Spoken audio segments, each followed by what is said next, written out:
Switzerland, ये नाम सुनते ही दिमाग में क्या आता है? खूबसूरत वादियां, शानदार लाइफस्टाइल, बर्फ से ढके पहाड़, है ना? पर क्या ये देश सच में उतना ही परफेक्ट है जितना हमें तस्वीरों में दिखाई देता है? चलिए आज इसी बात की तह तक चलते हैं। और देखिए, इस सवाल का जवाब ना एक बड़े ही मजेदार विरोधाभास में छुपा हुआ है। एक तरफ तो कहा जाता है कि स्विट्जरलैंड एकदम परफेक्ट है, लेकिन दूसरी तरफ ये दुनिया के सबसे महंगे देशों की लिस्ट में भी टॉप पर है। तो यही है वो दो चीजें जिन्हें हम आज समझने वाले हैं। एक तरफ तो ये जन्नत और दूसरी तरफ इसकी वो कीमत जो होश उड़ा दे। तो ठीक है, सबसे पहले बात करते हैं इसकी परफेक्शन की। देखते हैं कि आखिर इसे इतना खूबसूरत क्यों कहा जाता है।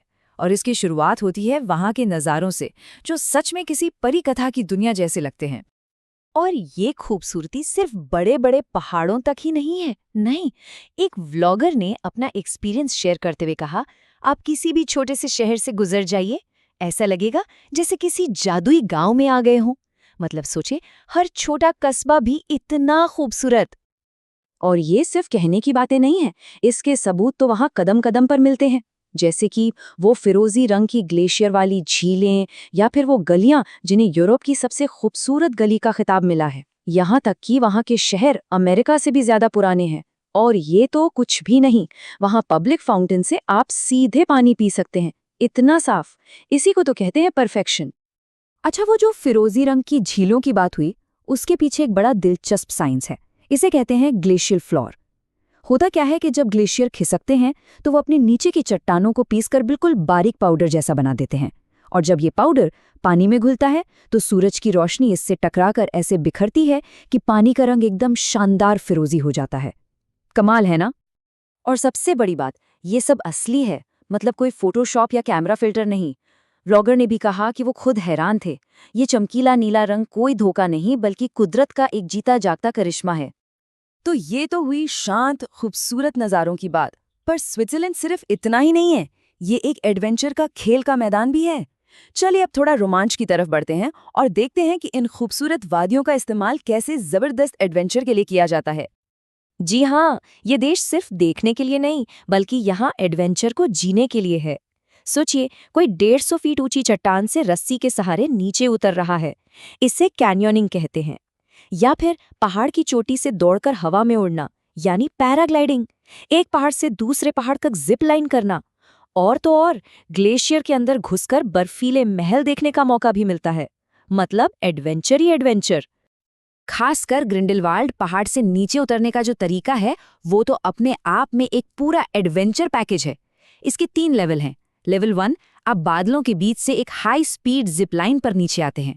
लेवल 2, फिर एक खास तरह के तेज स्कूटर पर बैठकर पहाड़ से नीचे उतरते हैं। और लेवल 3, ये सारा एडवेंचर पूरा करने के बाद एक ठंडी पारंपरिक स्विस बियर के साथ जश्न मनाते हैं। और हाँ, ये जो ट्रॉटी बाइक है ना, इसे कोई बच्चों का स्कूटर समझने की गलती मत करिएगा। व्लॉगर ने बताया, मुझे तो लगा था कि ये कोई धीरे धीरे चलने वाली छोटी सी बाइक होगी, पर मैं पूरी तरह गलत था। हम तो जैसे पहाड़ से नीचे उड़ रहे थे। मतलब अंदाजे से कहीं ज्यादा थ्रिलिंग था ये एक्सपीरियंस। वाह, क्या एडवेंचर है, क्या नज़ारे हैं, सब कुछ सपनों जैसा है ना? पर अब वक्त है सपने से बाहर आने का और उस हकीकत का सामना करने का जो इन सब के पीछे छुपी है, यानी कि इन सब का बिल। तो आखिर कितनी महंगी है ये परफेक्शन? चलिए, एक बहुत ही बेसिक चीज से शुरू करते हैं।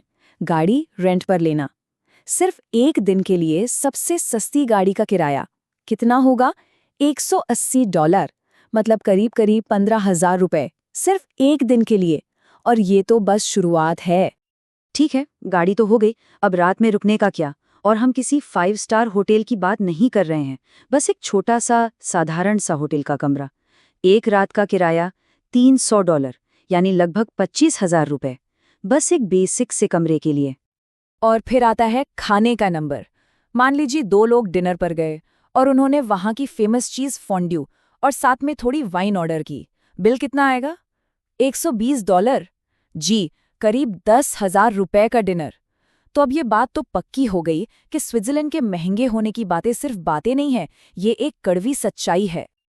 तो सवाल ये उठता है कि आखिर ऐसा क्यों है, इतना महंगा क्यों है सब कुछ। चलिए अब इन चौंकाने वाली कीमतों के पीछे के असली कारणों को समझने की कोशिश करते हैं। देखिए, इसके पीछे मोटे तौर पर 3 बड़ी वजह हैं। पहली, यहाँ लोगों की एवरेज सैलरी बहुत ज्यादा है, करीब $1,25,000 सालाना।